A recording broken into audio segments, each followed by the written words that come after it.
नमस्कार दर्शकों, आज हम आपको भगवान शिव और उनके राक्षस पुत्र की कहानी बताएंगे जो शायद ही आपने सुनी होगी, और जानेंगे कि कौन थी तुलसी और क्यों उन्होंने दिया था विष्णु को पत्थर होने का श्राप।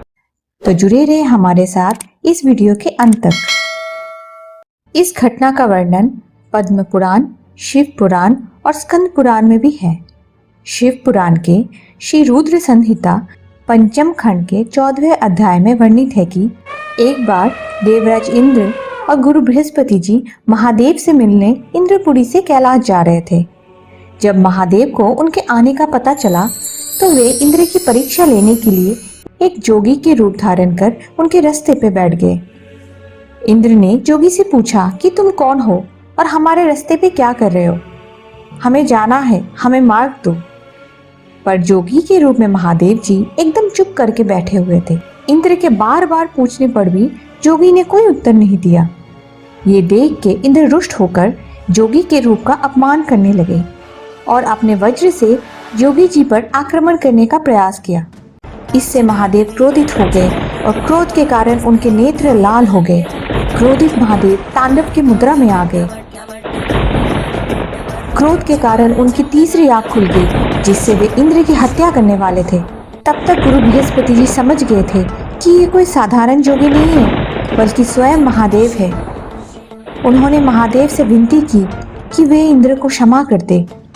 गुरु बृहस्पति की विनती स्वीकार करके महादेव ने अपने नेत्र समुद्र की ओर कर दिया। इस प्रकार उन्होंने इंद्र को क्षमा किए और वापस कैलाश के लिए प्रस्थान किए। महादेव के क्रोधाग्नि से उस समुद्र में एक बालक ने जन्म लिया। उस समय सागर की लहरों में तूफान जैसी स्थिति थी। इन्हीं लहरों पर उस बालक को आश्रय मिला। जन्म लेने के बाद ही वो बालक जोर जोर से रोने लगा। उसके रोने की आवाज़ इतनी थी कि स्वर्गलोक के सभी देवता चिंता में आ गए। सभी देवता परेशान होकर ब्रह्मा जी के पास पहुंचे। तब ब्रह्मा जी उस ध्वनि का अनुसरण करते हुए समुद्र तक पहुंचे और उस बालक को गोद में लिया और उन्होंने उसका नाम जलंधर रखा। जलंधर का लालन पोषण एक मत्स्य कन्या ने किया था। एक बार एक घटना में इंद्र ने जलंधर पे हमला किया अपने अस्त्र से, परंतु जलंधर की मां हमले के बीच आ गई अपने पुत्र को बचाने के लिए और मारी गई। उस घटना के बाद उन्हें असुर गुरु शुक्राचार्य ने पाला था। फिर गुरु शुक्राचार्य से शिक्षा लेकर जलंधर दैत्यों का राजा बन गया और राक्षसों का शासक बना। भगवान ब्रह्मा जी ने ही जलंधर का राज्य अभिषेक करवाया। जलंधर सबसे शक्तिशाली था और उसे अब तक के सबसे शक्तिशाली असुर के रूप में माना जाता है। जलंधर का विवाह कालिनेमि नाम के एक असुर की पुत्री वृंदा के साथ हुआ, जो भगवान विष्णु की परम भक्त थी। ऐसा कहा जाता है कि जलंधर की शक्ति का रहस्य उसकी पतिव्रता पत्नी वृंदा थी। वृंदा के पतिव्रता धर्म के कारण जलंधर को देवता भी परास्त नहीं कर सकते थे, जिस कारण उसे बहुत अभिमान हो गया था। उसे लगता था कि उस पे कोई विजय नहीं प्राप्त कर सकता। जलंधर ने अपने जीवन काल में बहुत पाप किए थे, परंतु उसकी सबसे बड़ी गलती थी वृंदा के पतिव्रता धर्म की अवहेलना करना। उसने लालच में आकर स्वर्ग पे हमला कर दिया। वो तीनों लोकों का स्वामी बनना चाहता था और महादेव से अपनी बराबरी करता था। वो चाहता था कि लोग महादेव को नहीं, अभी तो उसको देवों का देव जलंधर कहे। स्वर्ग के बाद वो वैकुंठ में भी अपना आधिपत्य स्थापन करने पहुंचा और माता लक्ष्मी को प्राप्त करने की इच्छा कर उनके पास गया। परंतु तब माता लक्ष्मी ने उसे कहा कि हम दोनों की उत्पत्ति जल से हुई है, इसीलिए हम दोनों के मध्य भाई बहन का संबंध है। लक्ष्मी जी की ये बात सुनकर वो वैकुंठ से चला गया। इसके पश्चात जलंधर कैलाश पहुंचा और वहां माँ पार्वती की सुंदरता देख उनको अपना अधीन बनाना चाहता था।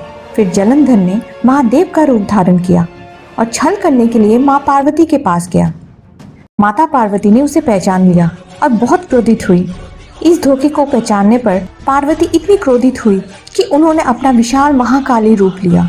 उन्होंने तब जलंधर पर प्रहार किया, परंतु वो बच गया। माँ पार्वती तब भगवान विष्णु के पास गई और उन्हें वृंदा को छल करने का अनुरोध किया, जैसे जलंधर ने उन्हें छलने की कोशिश की। इधर धरती पे वृंदा ने जलंधर की संरक्षण के लिए एक पूजा का आयोजन किया था। इससे वो अमर हो सकता था और उसे कोई भी देवता पराजित नहीं कर सकते थे। इसीलिए भगवान विष्णु ने जलंधर का रूप धारण किया और वृंदा के पास आकर पूजा में शामिल हुए। वृंदा ने तब समझा कि उसका पति तीनों लोक जीतकर वापस आ गए और भगवान विष्णु के साथ पत्नी जैसा व्यवहार करने लगी, जिससे उसका पत्नी धर्म टूट गया। कुछ समय पश्चात वृंदा को यह आभास होता है कि उसके सामने जो है वो उसके पति नहीं है। तब वृंदा ने पूछा कि तुम कौन हो और क्यों मेरे पति का रूप धारण कर मेरे पास आए। उसके बाद भगवान विष्णु अपने असली रूप में प्रकट होकर वृंदा के समक्ष आए। उस वक्त वृंदा को बहुत दुख पहुंचा कि उसके इष्ट देव ने उसके साथ धोखा किया। वो अंदर से एकदम टूट गई थी और उसको ये भी आभास हो गया था कि अब उसके पति का प्राण बचाना असंभव है। वृंदा को बहुत गहरा सदमा पहुंचा कि उसके इष्ट देव की वजह से उसका सतीत्व भंग हो गया। तब वृंदा ने भगवान विष्णु को यह श्राप दिया कि वो धरती पे शीलाग्राम यानी एक शीला के रूप में रहेंगे और अपने पत्नी से दूर हो जाएंगे। तब भगवान विष्णु ने कहा, हाँ वृंदा, मैं तुम्हारा दोषी हूँ और मैं ये श्राप को अपने ऊपर लेता हूँ और तुम्हें ये आशीर्वाद देता हूँ कि तुम्हें तुम्हारे पति के प्रति ईमानदारी के लिए याद किया जाएगा। ये संसार कभी तुम्हें नहीं भूलेगा। लाज में आके देवी वृंदा आग में सती हो गई और उस राख से एक नन्हे पौधे ने जन्म लिया।